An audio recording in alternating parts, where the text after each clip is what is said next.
Être forcé à vivre ailleurs que où l'on a grandi et vécu une majeure partie de sa vie peut être une expérience très difficile. Être obligé de quitter sa famille, ses amis, sa vie peut avoir des conséquences catastrophiques pour le futur. Mais l'humain a les moyens de survivre et beaucoup ont su transformer cet enfer en paradis. Paradis pour eux comme pour leur famille. Bonjour à tous.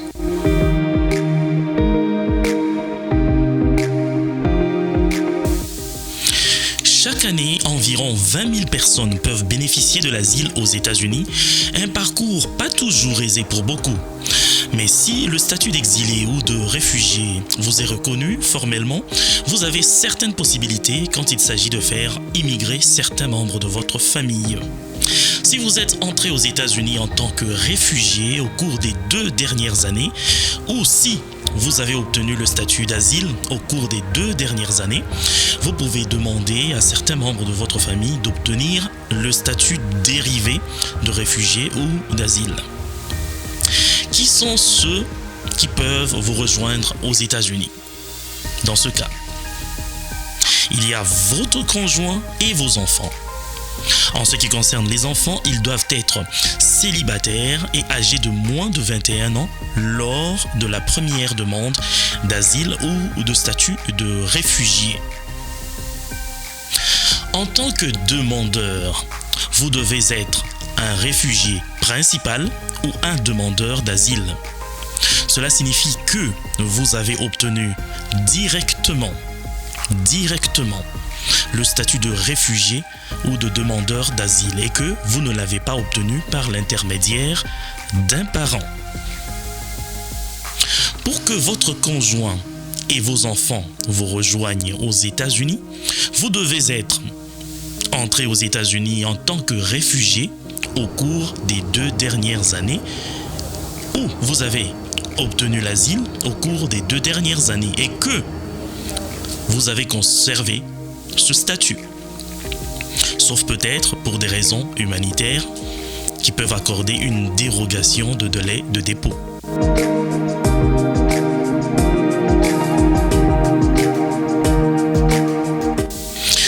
Mais si dans l'entretemps, vous êtes devenu détenteur de la carte verte, c'est-à-dire vous êtes devenu résident permanent, c'est encore mieux pour vous.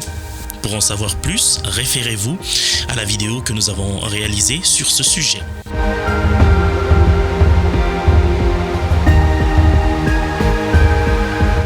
Si vous êtes déjà devenu un citoyen américain par naturalisation, vous ne pouvez pas demander à obtenir le statut dérivé de réfugié ou d'asile pour un membre de votre famille.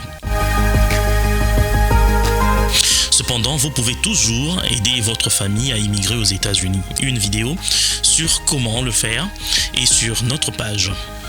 Si vous souhaitez déposer une demande pour votre conjoint, vous devriez être marié avant d'entrer en tant que réfugié et d'obtenir l'asile aux États-Unis. Pour vos enfants ou bien pour votre enfant, il doit être conçu. Cela signifie que la mère était déjà enceinte ou née avant que vous soyez entré en tant que réfugié ou que vous ayez obtenu l'asile.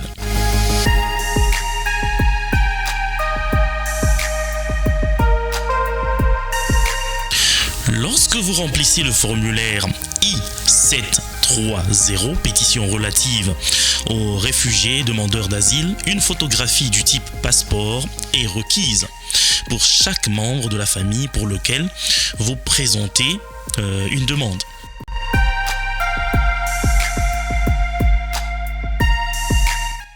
Si vous ne fournissez pas la photo requise, une demande de preuve sera émise, ce qui créera un délai de traitement.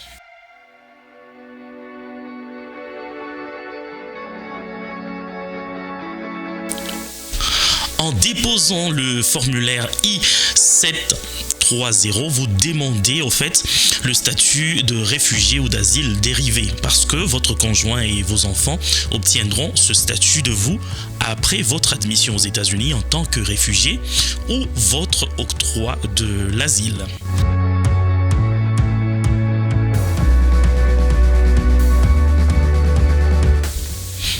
Mais même là, il y a des exigences et critères. Votre conjoint ne doit pas nécessairement être de la même nationalité que vous. Il peut résider dans n'importe quel pays, pas que le vôtre. Non seulement que le mariage entre vous et lui doit être légalement établi et devait exister avant votre admission aux États-Unis comme réfugié ou exilé, mais aussi doit-il encore être valide légalement parlant lors du dépôt du formulaire I-730.